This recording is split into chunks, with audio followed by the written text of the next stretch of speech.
Hi, I'm Callie Patrick. I'm a sleep wellness coach who incorporates therapeutic yoga practices into my coaching programs. Welcome to the Hacks for Side Sleepers series. This is video 2 in the series.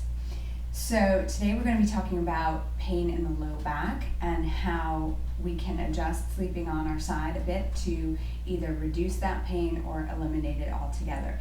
The goal is obviously to find a position that's physically comfortable for you, that you can stay in so that you don't wake up during the night and you can have less fragmented sleep.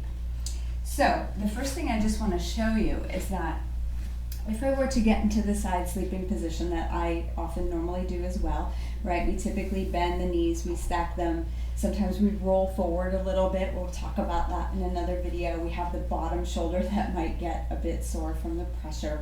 There's a video on that as well, but we're focusing today on the low back. So if I am in this position, hopefully you can see this in the video, but my top hip is up here, right? And my knees slope downward, right? It's gravity. That's how it works, right? So we're sloping the knees down, and we might be putting some pressure on the low back here.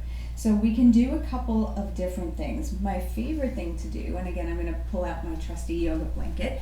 You can use a firm towel. Make sure it's a firm kind of thing. A pillow can work, but it's really got to be on the firmer side. And I'm folding it. Once again, if you watched the first video, I'm folding it into the flat noodle position.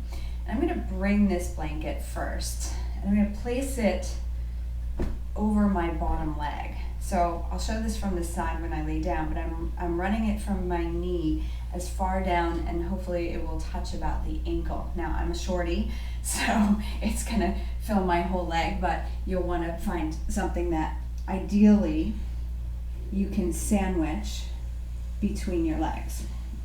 And when you do this, then you'll notice that the position of the knee to the hip changed, right? Instead of sloping way down, it's going to be a bit more level, a bit more parallel. And that can help to reduce some of the pressure on the low back and help you sleep better on your side. Now, a variation of that, or in addition to, depends on how many blankets you have, how much you want to set yourself up, you can also place that blanket on the bottom, right, to help bring that ratio of knee to hip into a different position. I prefer to squeeze the blanket between the knees. I just find that more comfortable than lifting the bottom up away from the floor. And if you do end up changing sides in the middle of the night, you can just give it a little squeeze, hold on to it, and then flip over. Right, so it does take a little practice to get used to, but again, if you can stay asleep in one position for a longer period of time because the body is not being aggravated, then you won't have to worry about tossing and turning or moving around with the blanket at all, right?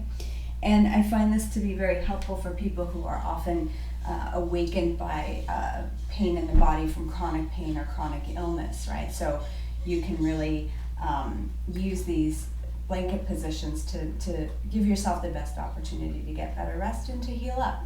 So thank you for watching. Again, I'm Callie Patrick, and stay tuned for the next video in my Hacks for Side Sleepers series.